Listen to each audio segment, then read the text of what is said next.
Each one lasts for about a month, a couple sprays when you want to have fresh breath or just, want to chill. Immediate It's really good. Super Breath Blast. Feel better and freshen your breath at the same time. And, of course, Paleo Magazine and the Wellbeing Journal, great publications that you can get both digitally or pick up a hard copy.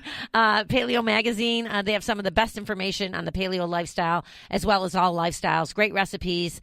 Check them out at paleomagonline.com. And, of course, the Wellbeing Journal, heralding the integration of medicine with physical, mental, emotional, spiritual, and social aspects of health.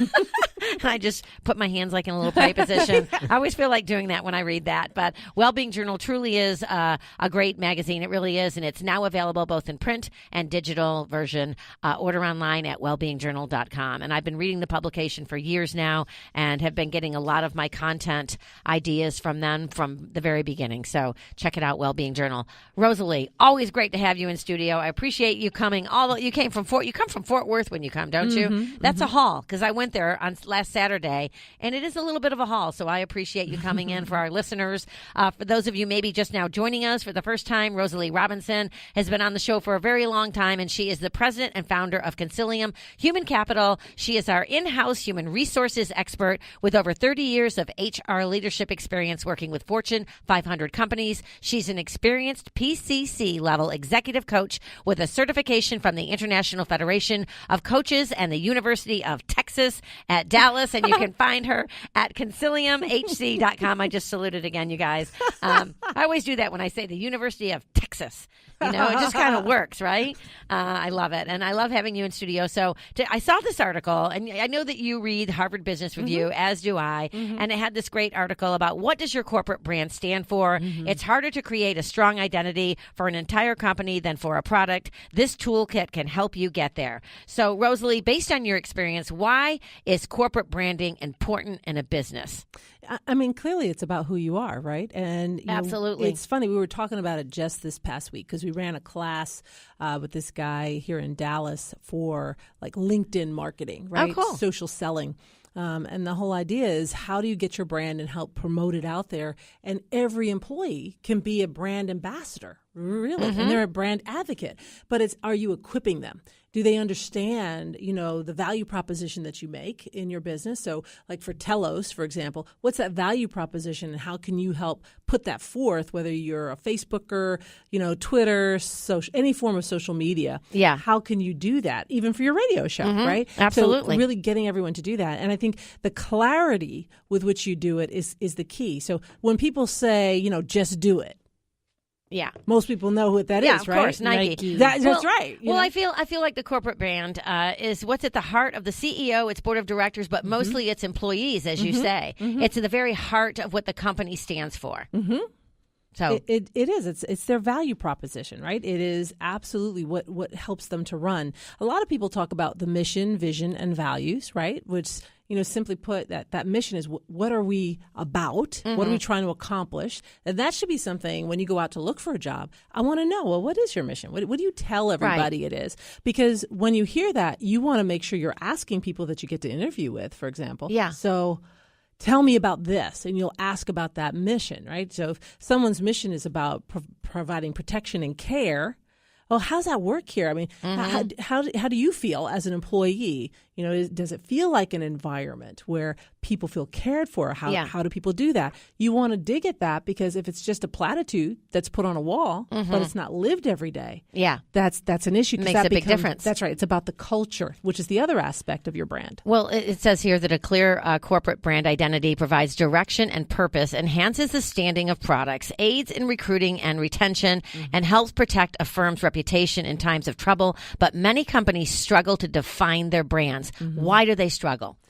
I think they struggle for a number of reasons. One, they try to kind of go too far, too wide. They are aspirational a lot of times. Some companies will pick aspirational missions and visions, and they're nowhere near that. And their employee base looks at it and goes, oh, that's not real. Do any companies come to mind? Go ahead. No. We're are going to leave that alone, Bernadette. You're not going to drag me Come in on. that. No, Bernadette. No. Okay, so these tools that they talk about, the corporate brand identity matrix can address the problem by guiding executive teams through a structured set of questions that examine aspects of identity related to the organization's mission, culture, competences, values, and other defining characteristics. How do you get through all of that? Definitely not quick, right? So one of the things is you got to dedicate time. You have to be able to say, I'm willing to invest as an organization, because having a solid brand image that aligns with who we are and what we are, and having that promoted again and again through the multiple employees. So if I'm a 20-person company or I'm a 200-person company, I really want to make sure I take the time to understand that. Because if you choose, for example, in terms of, competences, here it says, what are we particularly good at? Right?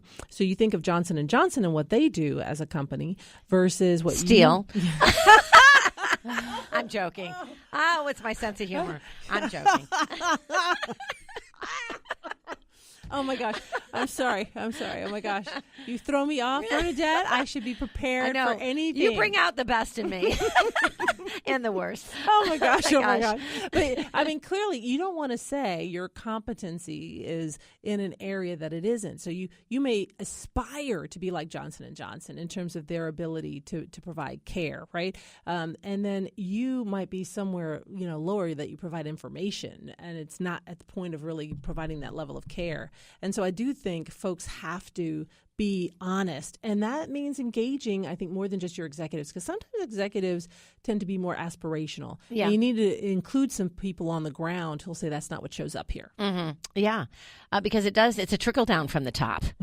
Any company is a trickle down from the top. Absolutely. Here it talks about marketing in theory, the corporate brand identity matrix. I went through it and did the little exercise and identified all the things that I feel with One Life Radio that we represent. And it was really it was fun. Yeah. It was fun to sit down and do my homework. Yeah. And get to the bottom of things. And I do feel that, that we do what we do, we follow through all the way through, or at least I hope that we do. Yeah. A radio show is very difficult to, it's very different than any other business I've ever been involved in on so many different levels, especially when, it's kind of like you're an educator as well. Yeah. It's not, for me, it's not always about just the profit.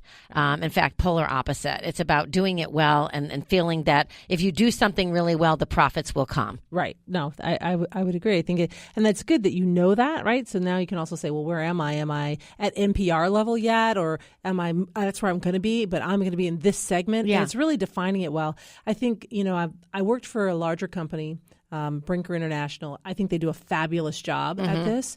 And it's truly ingrained in their culture.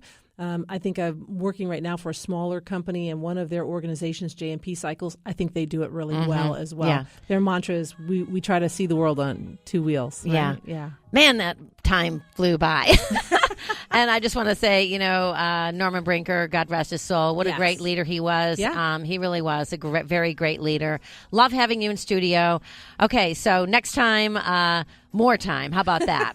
Okay, everyone, thank you so much for listening. Daniel as well, thank you so much for coming in. I love doing this show. I hope you enjoy it. I really do. Talking about it gets me excited. There's so much work to do out there. So much work to do in the world, and everyone needs to pitch in. Our world brand. What would our world brand be if we were going to name it? Maybe we can talk about that next time. Oh, that'll be interesting. Okay. Everyone, you know what? You get one body, you get one mind, and you get one life. Get out there today and make the most of it.